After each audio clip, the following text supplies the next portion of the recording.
Nous célébrons donc cette journée dans un contexte un peu particulier, comme les prédécesseurs l'ont signifié, ce contexte de conflit. Ce conflit que nous qualifions que autre chose que la manifestation violente, barbare de l'impérialisme, du néocolonialisme, de l'esclavage qu'on tend à nous imposer aujourd'hui. Ce que nous avons qualifié terrorisme. C'est dans ce sens que lorsque nous prenons par exemple le volet de l'orpaillage, votre thème en dit long sur l'employabilité des jeunes en milieu rural, beaucoup de nos jeunes se retrouvent aujourd'hui sur les sites artisanaux de production, dans des conditions les plus pénibles. C'est peut-être ce qui s'est passé en Europe ou en Amérique dans les années 1800, lorsque les hommes rentrent eux-mêmes dans des galeries, qu'ils creusent eux-mêmes pour sortir le minerai. Nos jeunes continuent de vivre cela, au péril de leur vie. Nous essayons aujourd'hui de moderniser un peu.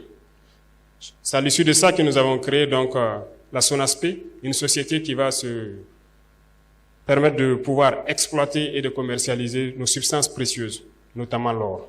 L'or que les jeunes exploitent, que d'autres personnes viennent acheter à vil prix et qui contribuent à nourrir le terrorisme qui sort du pays sans que nous n'ayons aucun contrôle. Nous avons décidé de créer cette société pour essayer de reprendre le contrôle de nos sites miniers et pouvoir permettre aux jeunes qui y sont de produire de façon plus mécanisée et plus respectable. Parce que cette lutte que nous avons aujourd'hui contre le terrorisme ne se fait pas uniquement par les armes, mais également par le développement. Tant que la jeunesse n'aura pas d'emploi, elle sera toujours tentée d'aller vers là où c'est facile d'avoir de l'argent. Et c'est ça aussi qu'il faut combattre.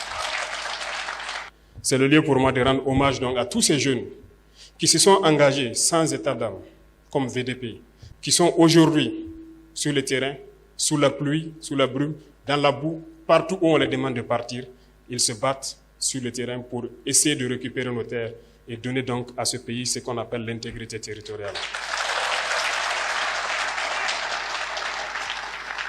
Et chacun à son niveau doit donc pouvoir aussi, à défaut de prendre la Kalachnikov, prendre autre chose pour participer au développement de cette patrie. Et ça, nous ne comptons que sur vous les jeunes. Je disais tout de suite donc aux parrains et à la marraine que j'allais forcer la main à ces grands opérateurs économiques du pays, et je pense que certains sont là. Donc apprêtez-vous, on va vous forcer la main pour créer des initiatives donc pour les jeunes. Nous avons donc lancé l'APEC dans ce sens-là pour permettre de créer ce qu'on appelle nos entreprises que nous voulons mettre sur place. Parce que nous le disons, c'est inconcevable que nous puissions ici produire de la tomate et que nous importons de la pâte de tomate. C'est absurde que nous avons tous les produits oléagineux ici et que nous ne puissions pas les transformer.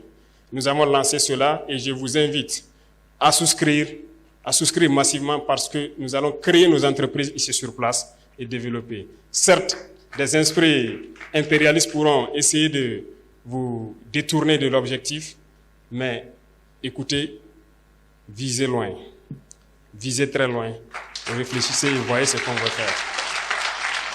Parce que le combat que nous menons, ce n'est pas uniquement pour le Burkina Faso, mais c'est un combat pour toute l'Afrique. Il est temps qu'on se réveille et que nous ne soyons plus amenés à traverser l'océan, à mourir pour aller chercher l'Eldorado tant vanté. On peut le créer ici. Mettez-vous au travail et je pense que c'est possible.